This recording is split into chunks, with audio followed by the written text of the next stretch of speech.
Le Chatelier's principle says that if a stress is applied to a reaction mixture at equilibrium, the net reaction goes in the direction that relieves the stress. One possible stress that we could do is to change the volume on a reaction at equilibrium. Let's say we have a hypothetical reaction where solid A, which is symbolized by red in our particulate diagram, turns into solid B, which is symbolized by blue, and also C, which is a gas, and C will be symbolized by white spheres. The equilibrium constant Kc for this reaction is equal to 0.4 at 25 degrees Celsius. The first particulate diagram shows the reaction at equilibrium, and we can see there's some solid A and some solid B at the bottom of the container, and there's also some gaseous particles of C.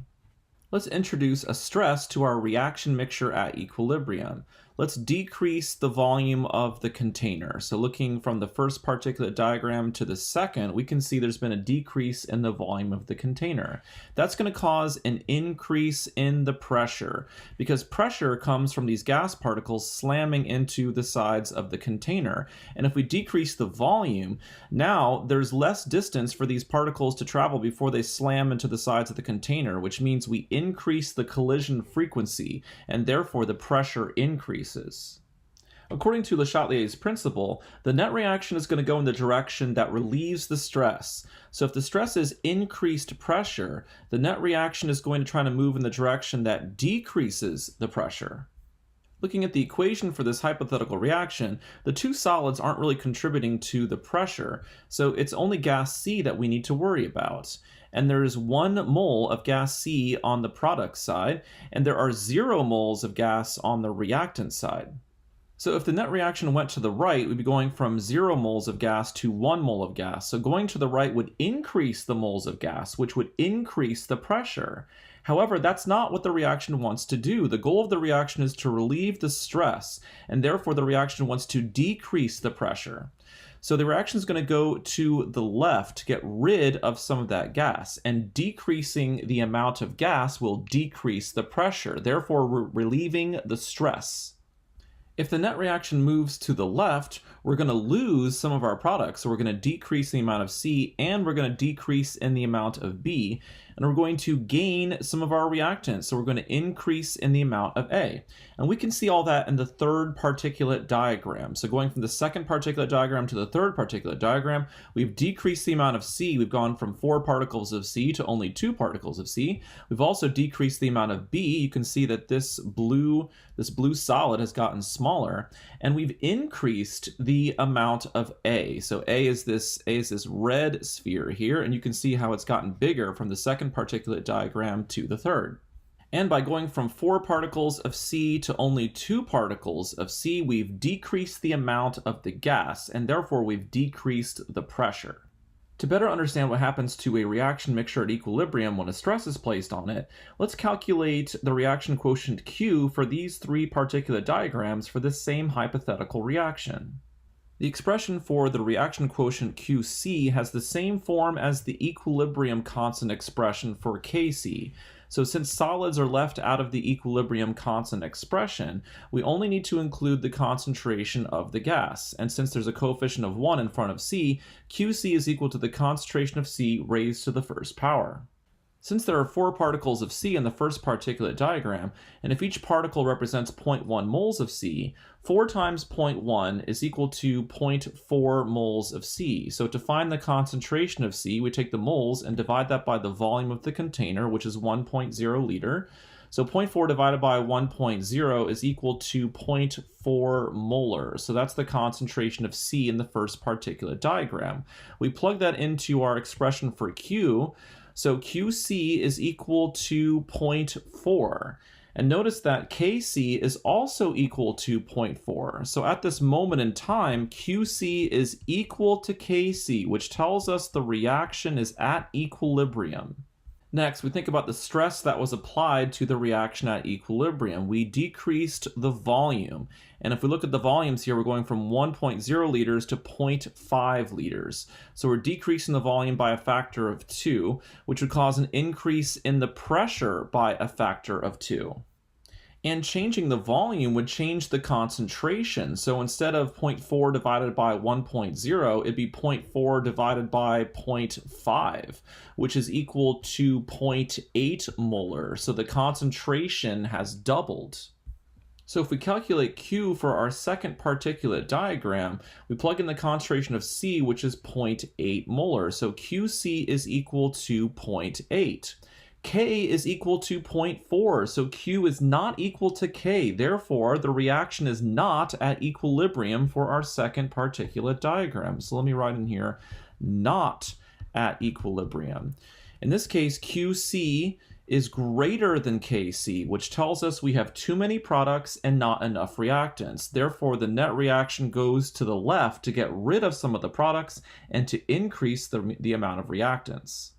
The net reaction keeps going to the left until we reach equilibrium again.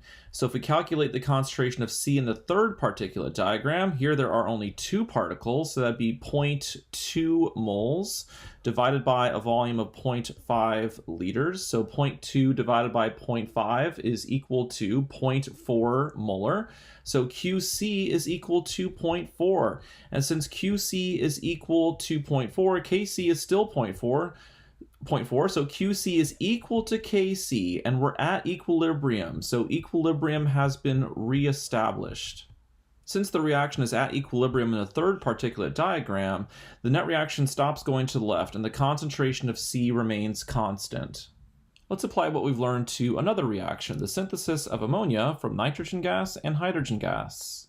If we have a mixture of these gases at equilibrium and we introduce a stress to the system, like a decrease in volume, the decrease in the volume of the container would cause an increase in the pressure. And according to Chatelier's principle, the net reaction is going to go in the direction that relieves the stress that was placed on the system.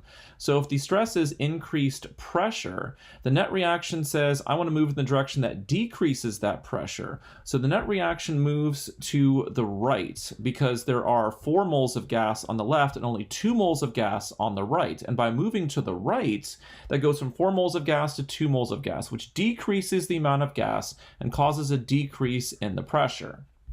If we had a mixture of these gases at equilibrium and we increased the volume, an increase in the volume would cause a decrease in the pressure. So the stress this time is decreased pressure.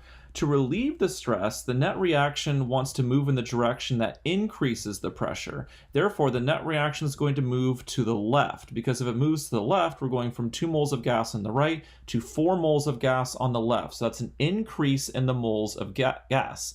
And an increase in the amount of gas causes an increase in the pressure. Now let's see what happens when we have equal amounts of moles of gas on both sides of the equation. For example, for the hypothetical reaction where gas A turns into gas B, there's 1 mole of gas on the reactant side and there's 1 mole of gas on the product side. And let's use particulate diagrams and reaction quotients to understand what's going on here. So for our first particulate diagram, here's the QC expression. It's equal to the concentration of B to the first power divided by the concentration of A to the first power. And the concentration of B, since B is blue, there's 2 blue spheres in this first particulate diagram. So 2 times 0.1 moles is 0.2 moles of blue divided by a volume of 1 liter. Therefore, the concentration of B is equal to 0.2. The concentration of A would also be equal to 0.2 molar because there's 2 particles of A in here. So 0.2 divided by 0.2 is equal to 1. And since K is equal to 1 for this reaction, Kc is equal to 1 at 25 degrees Celsius, QC is equal to Kc at this moment in time. Therefore, the reaction is at equilibrium in this first particulate diagram. If we introduce a stress to our system at equilibrium, let's decrease the volume by a factor of 2. So we're going from 1 liter to 0.5 liters. That's going to increase the pressure by a factor of 2. And it's also going to double the concentrations. So the concentration of B is now 0.4 molar, and the concentration of A is also 0.4 molar. So 0.4 divided by 0.4 is equal to 1. So QC is still equal to KC. The reaction is still at equilibrium. Since changing the volume didn't change the value for Q, QC is still equal to KC. And since there's no change, there's no net reaction to the left and there's no net reaction to the right. Therefore, changing the volume on a reaction at equilibrium when there are equal amounts of moles of gas on both sides has no effect on the composition of the equilibrium mixture. Let's go back to the reaction for the synthesis of ammonia gas from nitrogen gas and hydrogen gas. And let's say this reaction is at equilibrium, and we add in some helium gas to the reaction mixture at equilibrium. Helium is an inert gas, which means it doesn't react with any of the gases that we have present. It's tempting to say adding this inert gas would increase the total pressure, and therefore the net reaction would shift to the right to get rid of that increased pressure. However, notice that helium is not a part of the expression for QC. And therefore, after you add it, you're not actually changing any of these concentrations. And so QC is still equal to KC after the addition of helium. And since QC is equal to KC, the reaction is still at equilibrium, and there's no shift either direction. Therefore, adding an inert gas to a reaction mixture at equilibrium has no effect on the composition of the reaction mixture.